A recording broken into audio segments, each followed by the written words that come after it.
What's going on, Wesley and friends? This is Scott and Lindsey, and we're here to introduce a new series to you, something we're really excited about coming up in the modern worship service.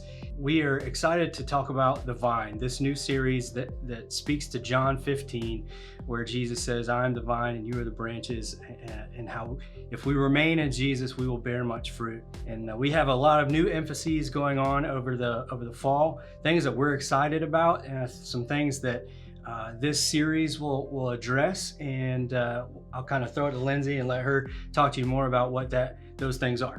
So for the next 4 weeks, we'll be talking about the vine and the branches and how we are connected to God, and we're also connected to one another. So here at Wesley, we have an emphasis called Worship Plus 2.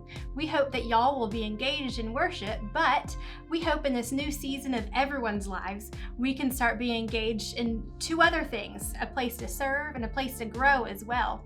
And so as we're talking about how we remain in the vine, we're also presenting new opportunities for service and growth. We've got a small group launch that's happening in the beginning of September that we are so excited that you might get engaged in a small group as a result of what you hear the next few weeks in the modern worship service. So as we move on in the next few weeks, we hope to see you here, and it's beginning this Sunday, and we know that as much as this passage has enriched our lives, it sure will enrich yours as well. Hi Wesley, I'm Lindsey, and this is your preview for this coming Sunday. I'm going to talk a little bit about pruning. And I got this plant, it's a geranium, from a friend of mine whose kid was doing a fundraiser. And I actually got way too many flowers this spring. I got real excited it was spring, and I got a million petunias and geraniums, all of which I had to do a lot of pruning, because as you can see with this guy, bless its heart, as we say in the South, because it is struggling and I have not kept up on what I need to do. So if these things are turning ugly like that, you just gotta cut them off.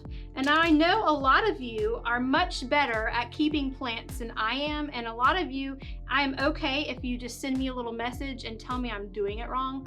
And but I'm just gonna cut some of this stuff off because it's getting really droopy.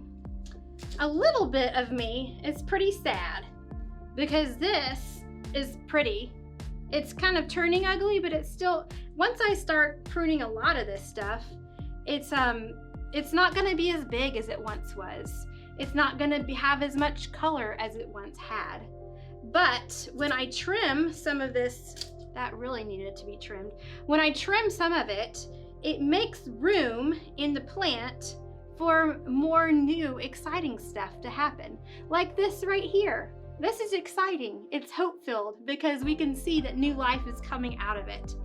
And so the more that we trim off all the yucky stuff, the more it makes room for the good stuff to come out.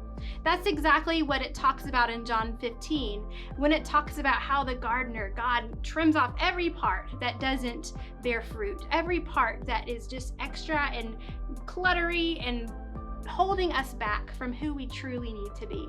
So join us on Sunday as we hear more about how we might use this analogy of the vine and the branches and how we might do a little bit of pruning in our own lives. I'll see you Sunday.